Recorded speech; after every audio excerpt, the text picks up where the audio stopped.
Thank you very much. I'm assuming this is the risk assessment question. Yeah, correct.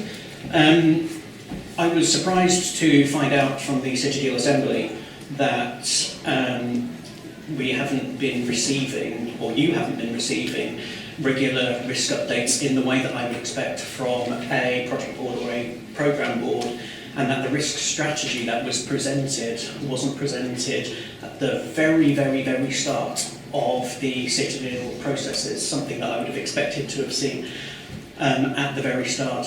My real question really is, why did it take so long for something that now seems to be in place? Why wasn't it in place before, and was that a collective failure of the board? Thank you.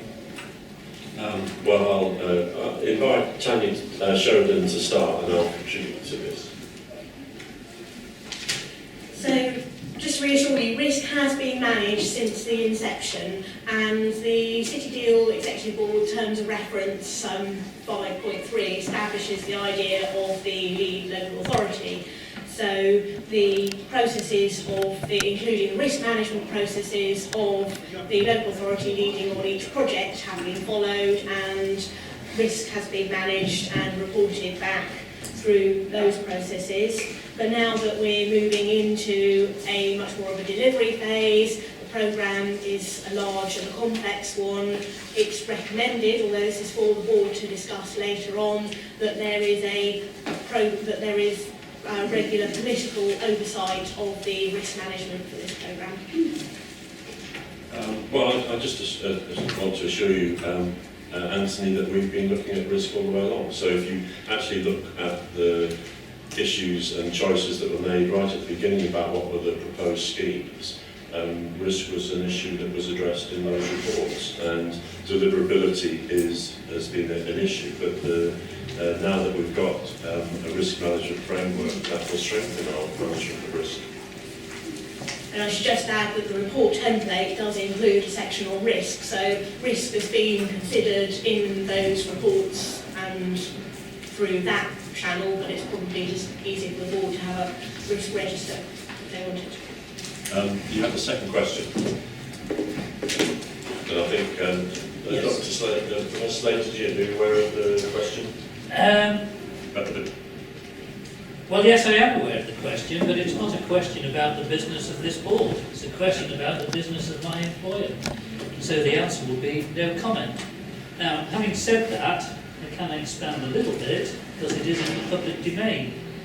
In our response to the consultation on devolution, I'll read this bit out, we did actually say we agree with the broad priorities, in particular around improving transport links across the area and beyond.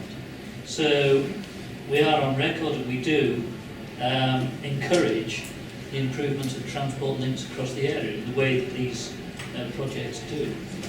Sorry, I think we've got a problem with the hearing because of the not being close to the mic. Oh, sorry. So could you say that again? Sorry. So basically, we as I said, in our response to the devolution consultation, we actually said that we agree with the broad priorities, particularly around improving transport across the area and beyond, so beyond the GP region into adjacent regions, which the Haverhill Rail would do. So we are supportive of these types of schemes.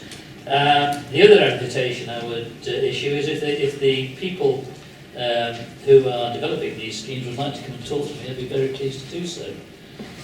On the second part of the question, this is slightly more difficult because actually the colleges are not part of the university. They're entirely independent institutions. There's 31 of them, and I have no authority whatsoever to influence them or even comment on their activities. But certainly if people want to come and see me and they want my advice on how they might approach them, I'll be very glad to give it. So yes, these initiatives would, we feel, make an enormous improvement. Okay, thank you. And I think just as a principle, if people do want to contact any of us and ask us questions, you're welcome to. Can I just make one quick point of information? A very quick point.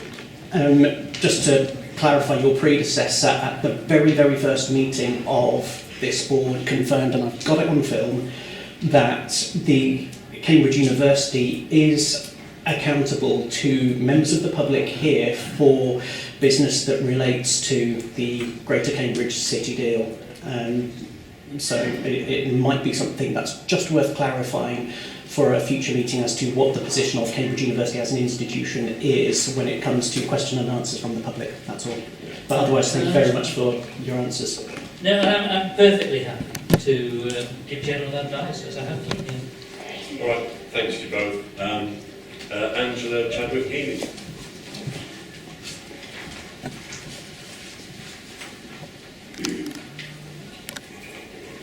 Thank you, Angela.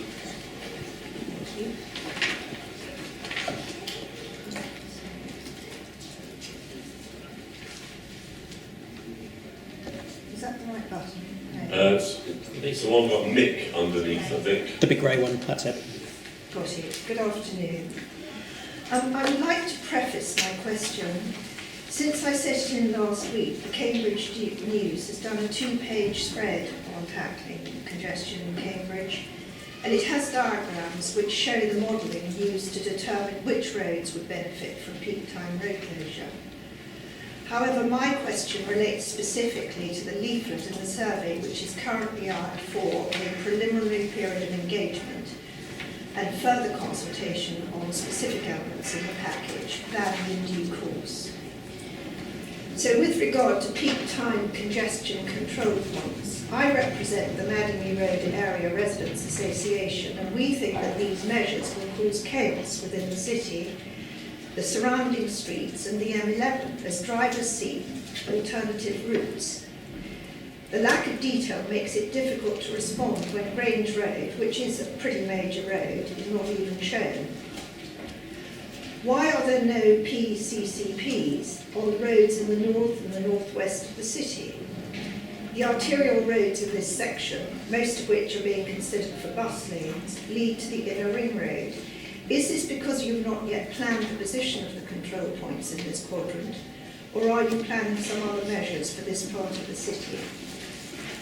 Thanks for your question. Graham Hughes. Thank you, Chairman. Yes, as the questioner says, we're at an early stage, so there is a proposal for an 8-point plan, and as you said, the consultation is now live and comments are being made on that. The PCCP element, that's the control closure points, they've come about as a result of quite a lot of modelling that has demonstrated that if a series of closure points, and there's still a decision to be taken by this board about precisely what that 8-point plan goes forward, but what the modelling has shown is that if a series of closures are put in place within the city, because of the way that the network operates, there's quite a lot of cross-city traffic as well as traffic moving within the city. What that will mean is, if you have a series of closure points, whether it be north or south, but we focus in terms of the greatest impact on the south, what you actually have is a city-wide impact. And as you say, the modelling that was outlined in the Cambridge News has demonstrated that broader impact. So it's certainly not a case of having just not got to the north yet. What we put forward technically to the board, and is now under consultation, are a series of closure points. I've got some maps here if you or anybody else would like a slightly larger version of where indicatively they are. What the modelling shows is that there will be some roads that see increases in traffic, but the majority of roads will see a decrease in traffic across the city. We've targeted 10 to 15% at least reduction in traffic, because that is the difference between non-school times and school times, and so the modelling indicates that can be achieved by the set of closures that are currently proposed. So all of that though still has to be developed, so this board will have to make a formal decision at some point on the precise form of the closures, indeed, if they're introduced. But actually the package we put forward we think will be effective citywide, so it's a complete package as it stands.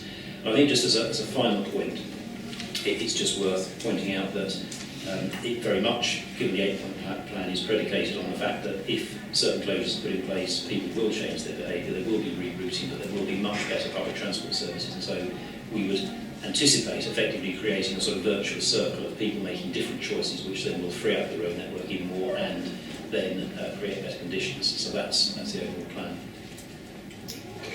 So I'll ask Graham to share the indicative plan.